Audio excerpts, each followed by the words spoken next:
अस्सलाम वालेकुम। आज हम लोग MGT 510 जो कि टोटल क्वालिटी मैनेजमेंट है उसका स्प्रिंग मई 2021 की जो फर्स्ट GDB है वो आज हमारे पास आई हुई है, तो आज हम उसका सलूशन करेंगे।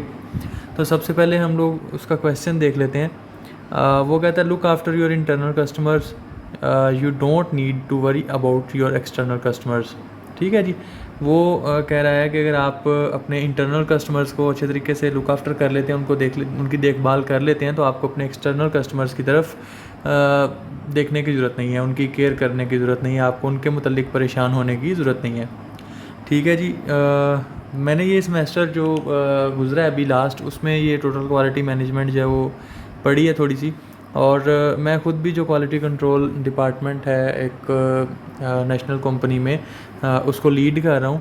तो मेरा थोड़ा सा कॉन्सेप्ट जो है इस हवाले से थोड़ा डिफरेंट है, और मैं आपको बता देता हूँ कि जो कोई भी ऑर्गेनाइजेशन होती है वो उसके लिए इंटरनल और एक्सटर्नल कस्टमर्स कौन से होते हैं और उनकी इम्पोर्टेंस क्या होती है। तो सेकंड स्लाइड में जो हमारे पास है उसमें मैंने इंटरनल जो कस्टमर्स है उसकी डेफिनेशन लिखी है। ऊपर पॉइंट ऑफ डिस्कशन है, do you agree with the above statement और not, give your opinion with minimum of 3 logical reasoning to support your answer. ठीक है जी। तो हमने इसकी 3 लॉजिकल रीजंस देनी है कि हम लोग जो ऊपर उसने सिनेरियो बताया कि आपके इंटरनल कस्टमर्स अगर एग्री हैं, राज़ी हैं वो, तो आपको इंटरनल कस्टमर्स राज़ी कर लें, सिर्फ एक्सटर्नल कस्टमर्स को देखने की ज़रूरत नहीं है।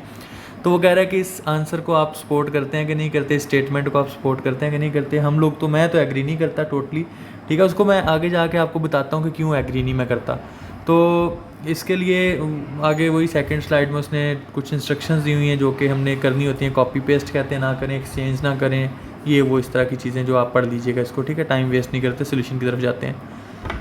तो ये कह रहा है कि जी आगे अगली स्लाइड में कह रहा है कि look after your internal customers, वही सिनेरियो लिखा है। ठीक है, उसमें first of all we need to understand who are the internal customers and external customers. हमें सबसे पहले इस GDB को सॉल्व करने से पहले हमें ये देखना है कि इंटरनल कस्टमर्स कौन से होते हैं, एक्सटर्नल कस्टमर्स कौन से होते हैं।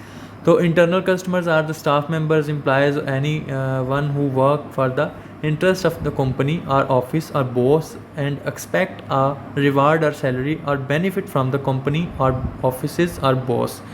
ठीक है, ये कह रहा है कि इंटरनल कस्टमर्स बेसिकली कोई भी स्टाफ मेंबर्स हो सकते हैं, आपके एम्प्लॉयज़ हो सकते हैं, आपका वो बंदा हो सकता है जो अपने बॉस से सैलरी लेता है या कोई रिवार्ड एक्सपेक्ट कर रहा होता है, तो वो आपका इंटरनल कस्टमर है। इंटरनल कस्टमर्स की सबसे ईजी मिसाल ये है कि अगर कोई मुलाजिम है किसी फर्म में तो वो उस कंपनी का इंटरनल कस्टमर है। ठीक है जी।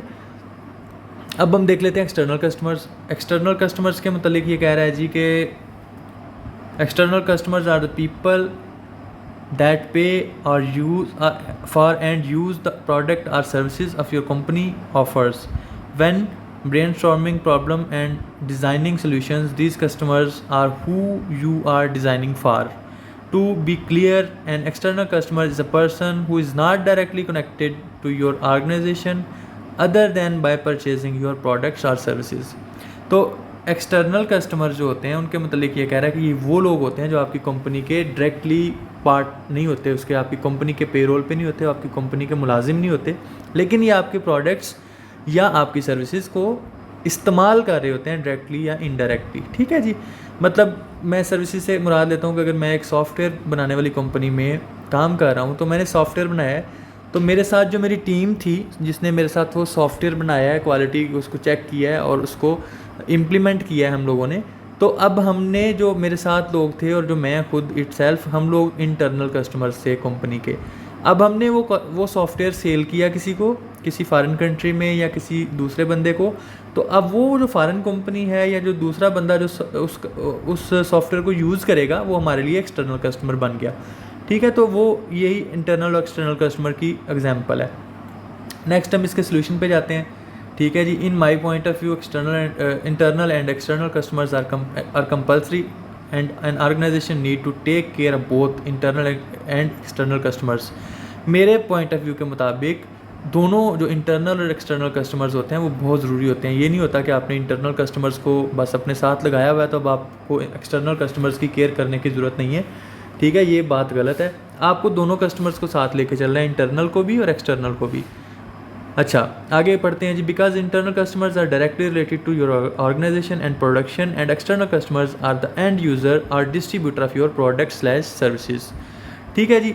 अब फ़र्ज़ करें कि जो एक्सटर्नल कस्टमर्स हैं वो अनाइड है, ठीक है, वो आपकी कंपनी के मतलब या आपकी जो प्रोडक्ट है उसके मतलब कोई अच्छा रिव्यू नहीं देता मार्केट में, तो आपका इंटरनल कस्टमर बड़ी अच्छी प्रोडक्ट बना रहा है, आपका इंटरनल कस्टमर आपसे एग्री है, राज़ी है, आप उसको अच्छा रिवार्ड दे रहे हैं, अच्छी पेमेंट दे रहे हैं, लेकिन आपका जो एक्सटर्नल कस्टमर है वही आपके प्रोडक्ट से एग्री नहीं कर रहा, ठीक है, तो वो आपसे राज़ी नहीं है, आपने उसको जो बातें मतलब उसको खुश नहीं रखा हुआ, कोई मतलब रिवार्ड नहीं दिया, कोई उसको उसकी जो मेहनत है उसका सिला नहीं दिया, तो वो बंदा आपकी जो मार्केट है वो ख़राब कर देगा, आपकी वैल्यू ख़राब कर देगा, ठीक है।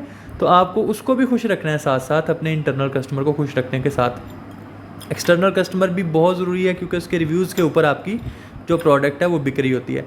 मैं आपको इसकी एक मिसाल देता हूँ। आपका एक बंदा है, आपने एक मतलब फूड, आपकी कंपनी है फूड की, तो एक बंदा आगे रिव्यूज़ देने वाला आ गया जो कि आपका एक्सटर्नल कस्टमर है, आपकी प्रमोशन कर रहा है, तो अगर आप उसको अच्छा पे नहीं कर रहे, आप उसको फ्री सर्विसेज नहीं दे रहे, मतलब अगर मेरे पास कोई खाना खाने के लिए आया है और साथ उसने रिव्यू देना है, तो मैं उसको फ्री पे नहीं करता खाना, तो वो शायद उसका रिव्यू अच्छा ना दे, वो कहे जी देखें सो था, टेस्ट इतना अच्छा नहीं था, ये था वो था। लेकिन अगर उसको मैं खुश करूँगा, उसको खाना दूंगा, वो साथ मतलब कुछ सर्विसेज दूंगा, तो वो शायद बड़ा अच्छा रिव्यू दे दे, तो वो मेरा बिज़नेस बेसिकली प्रमोट कर रहा होता है साथ साथ। तो आपका एक एक्सटर्नल कस्टमर भी ज़रूरी है, ठीक है। Jointly efforts of internal and external customers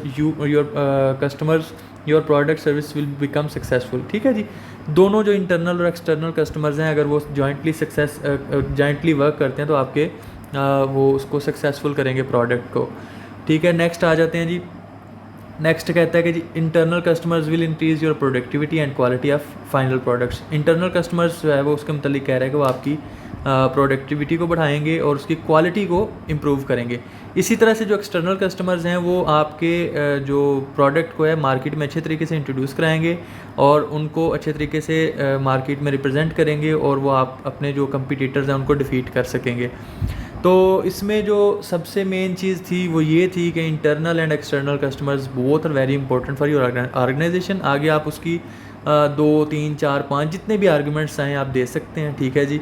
और ये इसका बेस्ट सोल्यूशन है जो कि मेरी नज़र में, आप लोग खुद देख लीजिएगा, फ़ैसला कर लीजिएगा। आपको सारी चीज़ें बता दी हैं, अब आपके लिए फ़ैसला करना बड़ा आसान है कि आपके लिए इंटरनल कस्टमर इंपॉर्टेंट है, एक्सटर्नल इंपॉर्टेंट है या दोनों इंपॉर्टेंट है। तो मेरे पॉइंट ऑफ व्यू के मुताबिक दोनों कस्टमर्स हैं वो बहुत इंपॉर्टेंट है किसी भी ऑर्गेनाइजेशन के लिए।